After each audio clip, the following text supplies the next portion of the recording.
what to do if you are being devalued, how to respond. Today in this video, I will talk about two types of reactions to devaluation, and I hope this will help you realize how you are causing yourself pain with your reaction. Our feelings are our responsibility. We are adults after all. So it all depends on how you perceive it.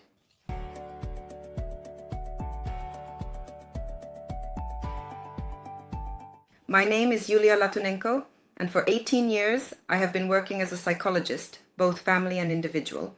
And I also help people with psychosomatic illnesses. Let's start now with the first type of reaction. This is a reaction when a person has very low self-esteem. When a person is insecure, it will, of course, be very painful for them to hear, oh, devaluation. Because this devaluation, it, like a seed, falls into the ground where there is already, such an environment where this seed sprouts and grows and blooms. Therefore, if you don't have a stable, adequate self-esteem as a base, and on the contrary, your self-esteem has not yet formed, or it was damaged during development in childhood, because your parents devalued you and you don't really you don't treat yourself very critically, not very adequately, let's say moderately. It's not like up there, the star of all women, she's a woman and I'm a goddess, as those narcissistic women say. But I specifically see where my strength lies, and I acknowledge it, and I see where my weakness is, or where I have some shortcomings, and I can calmly acknowledge that too. This is called a balanced, moderate self-esteem. This is a critical view of oneself. So if you don't have this and you are still wavering and you still need proof that you are good, whether you are a man or a woman, it will be very painful for you. And the first reaction is, the one you will show to the person who didn't appreciate you is defense. And you will, for example, become very aggressive. Or aggressive if you are a man. Don't take offense, man. This channel doesn't have a gender focus, but just for convenience, I am speaking, addressing women, but it's not essentially important. So you will become aggressive. You will defend yourself and even try to devalue the person in response. That is such a retaliatory reaction. Vengeful. Yes, well, look, you're like that too. And this is a very unconstructive conversation where there is no truth. There are no winners here, no losers, defeated. So it's not constructive to do this at all. Thank you. Because you will do this as your self-esteem will try to compensate, it hurts. So I need to somehow raise my self-esteem. How can I do this? The quickest way is to devalue the person who devalued me. The second reaction is you.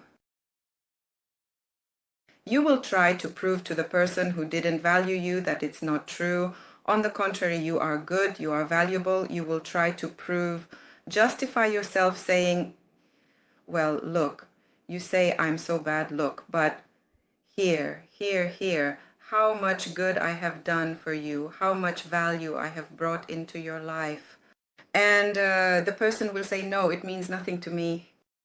This is also an unconstructive conversation because it has no end. Because here, two self-esteems are arguing, one that devalues and thus elevates itself, and the other that justifies, defends, and tries to show its real achievements. This leads to nothing. There are very dramatic cases when children whom parents devalued spend their whole lives trying to prove to their parents that no, they are valuable, they are smart, they know something. And I have seen such people for whom in principle nothing motivates them as well as when someone nearby starts to devalue them. They need to prove, no, that's not the case. And then they start to act. But this is also not constructive. This is a life built on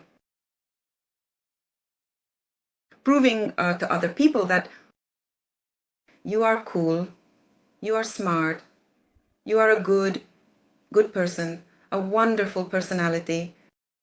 But this attempt to reflect yourself from another person's perspective, and as many people as there are that many views on you, meaning it's still unconstructive.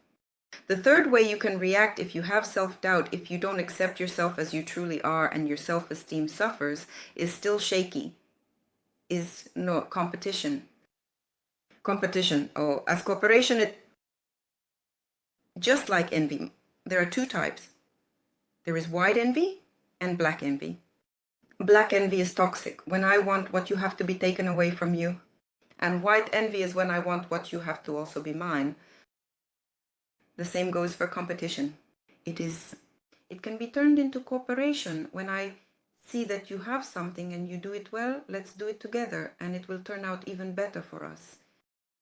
And there is competition, which is like, I will do better than you, devalue you, and prove to the whole world that I am better. There is no one better than me. The basis of competition lies in comparing oneself to other people. It is also shaped into envy. And competition itself has such a destructive power when it is built on the idea that I want to prove that you are worthless and I am great. This is very destructive. It is negative. There are many types of competition on which sports competitions are based. This is also competition, but it's a game in which we try to win and by prove that we are professionals in this field. But what do athletes do after the competition ends? They shake hands with each other, they hug each other. So it's like a game built on competition. And if we, for example, compete in personal relationships, what do? We prove to each other that I am better, you are bad, my opinion is correct, yours is incorrect, I'm smart, you are stupid. And this very negatively affects a person's life in general. And it's very painful. It is exhausting. It makes a person's life sick, I would say so. And takes away the energy that a person could direct towards, for example, earning even more money, building something useful for society, engaging in some creative activity, enjoying life. We divert our strength, our energy, our time from this and dedicate only our lives to proving that I am better than you and you are nobody compared to me. Such negative competition is also a compensatory mechanism for protecting against low self-esteem. Well, the fourth type of reaction to devaluation is falling into the victim position. You agree in principle with everything people say about you and say, yes, I am bad. I don't deserve respect at all. I'm ashamed of being who I am. In general, I don't deserve anything. No. Nothing good in this life. I don't deserve to be happy. That is, you demean yourself even more. You bring yourself down, go even further in this state. And in principle, such a person very often falls ill with some serious disease. Because this disease will serve such a childish, infantile state of the person. That is, it's a regression into infantilism. And if a competition, for example, and the reaction of devaluation, the reaction of defense is more adolescent, such a reaction, then this last reaction is generally a very weak position in which a person in principle falls, regresses into a state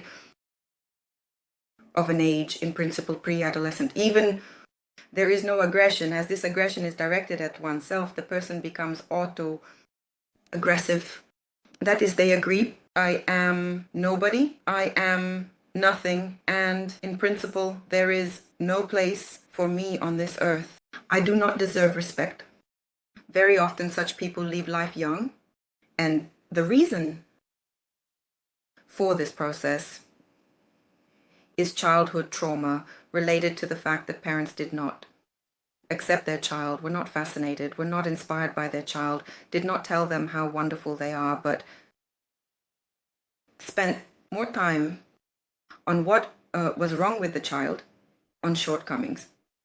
Constantly correcting, devaluing, mocking the child. Therefore, the child has the experience, I am bad. I do not deserve love. And as an adult, the person uses their childhood experience and thus simply drains their life away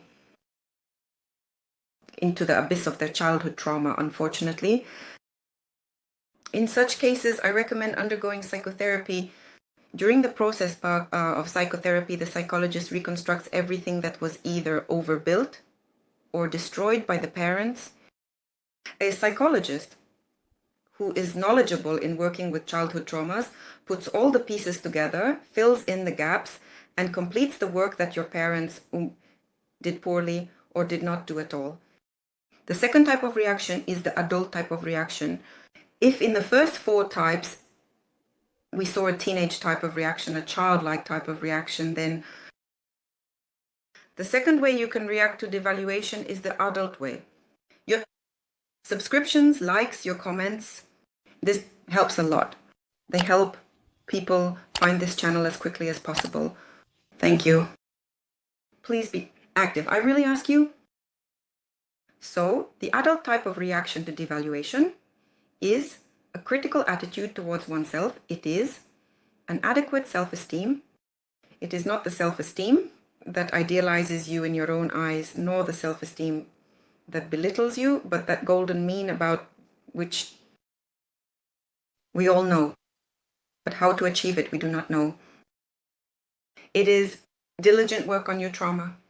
So critical thinking, which you activate after or at the moment when you hear devaluation, you ask yourself a question, a very critical question.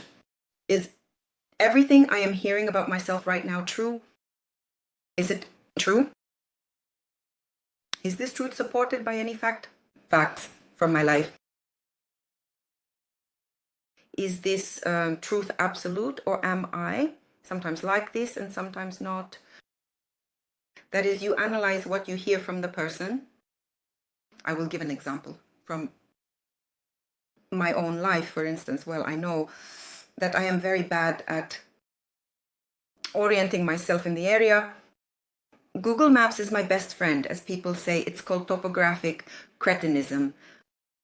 I can get lost even among 3 pine trees. A creative person, what can I do? Well, that's just how I am. So knowing this, I decided not to drive, not to buy myself a car, but to use taxi services to avoid creating problems for myself and not to disturb other people on the road. And if, for example, someone tells me that I got lost and someone smiles and says, Yuli, why are you so well dumb that you didn't remember how you got there? Well, people often laugh. I get out of the elevator and instead of going right, I go left. Then, oh my, I didn't come from here. Well, it's funny, it happens. And when people tell me that it's topographical cretinism, I say, well, yes. It's true, it doesn't hurt me because I know this truth about myself. It's not scary to me, I've accepted myself this way. Or for example, people are very afraid to admit their incompetence in certain matters. Well, for instance, I was very bad at geography in school. Well, it's probably related to topographical cretinism. And, well, if you ask me there, the capital of Zimbabwe, well, I won't tell you for sure. There are people who know the capitals of every country perfectly. But my area of interest was a bit different. I don't know, and I don't know why I need it. And when, for example, I make a mistake or say something stupid in this area and they tell me, you don't know the capital of Zimbabwe. I say, well, yes, I don't know. I didn't study geography well, but I know physics really well. I studied more. I have such a non-humanitarian composition mindset. I just acknowledge it and say, yes, I'm dumb in geography. Yes, I'm dumb with computers. Yes, there are other things, but I know what I'm not dumb at. And that compensates for my knowledge of myself as not a dumb person, generally speaking. So we see separate parts of our weaknesses or our strengths, and we see ourselves as a whole, as a person. Am I dumb or not dumb overall? No, I'm not dumb. I know that for sure. And if I know I have knowledge about myself, it won't hurt me if someone devalues me because I know the truth. I look at myself critically and I'll say, well, listen, I agree with you here. But if someone, for example, tells me something like, oh, Yulia, you're such a bad psychologist, you don't know anything at all. I know what kind of psychologist I am. I won't agree here. And I'll tell myself, person, so she sees it. For some reason, she needs to see me that way. Well, let her see it that way. And then my reaction based on this will be more constructive, more healthy. I won't defend myself. I won't, in return, devalue the person. I won't waste my time on it at all. I need it for other interesting things. And here, I suggest a few responses to devaluation that you can also use. Well, for example, you can respond to a person who has devalued you if you disagree. And if you think differently about yourself, you can simply say, listen, in the way you are describing me now, I don't recognize myself. Or another, you can say, do you have the right to think about me? Anything you want, whatever you want, you can think about me. I have the right to think about myself. And I think differently about myself. That is, I do not agree with you in how you see me, but you have the right to see me that way. That is, you can even say a more general phrase. You have the right to say and think whatever you want. And I have the right to agree with you or disagree with you. And that's it. You go on living your lives moving forward. That is the reader trajectory. That's it. If you have an adequate understanding of yourself, knowing what you are good at, where you excel, where you might be smart, maybe a little less smart, where you might be mean, or where you might be kind. We are not perfect people. We have everything. We have both dark and light sides. You just need to know as much as possible about yourself and be aware of yourself. Then external stimuli such as devaluation or reproaches will not harm you emotionally as much. You will not be a reactive person. You will not immediately try to defend yourself in a fight. From what here I want to bring up, and well, such a parable, or I think it's from a surah in the Quran when Prophet Muhammad, I believe, I might be mistaken, but I think it's from the Quran. He was going to the nearest village to preach his teachings, and he was met by several people, non-believers, who no, I remember now, it's about Buddha. It's actually about Buddha, not from the Quran. It's Zen Buddhism. Shabut arrived and a few people met him and started to belittle him, throwing insults in his face. He stood there, listened, and said to them, I am in a great hurry right now to the nearest village where my students are waiting for me. If you haven't finished saying everything about me, I will be coming back in 2 hours and you'll have the opportunity to tell me more. This is an example of how a person, in principle, didn't take it personally, but just listened, treating people as those who see things very subjectively. People very often see in you what they do not acknowledge in themselves. So, when someone tells you something bad, very bad about you, 99% of the time they are actually telling you about themselves. Therefore, this is something to remember. Remember that the world of projections is very diverse, and as many people as there are, they will see their own projections, their own traits in you. The main thing, is what you think about yourself, not what others think about you. This is not my opinion. It's taken from somewhere, but such wisdom seems to me very useful to adopt it. As a rule of life,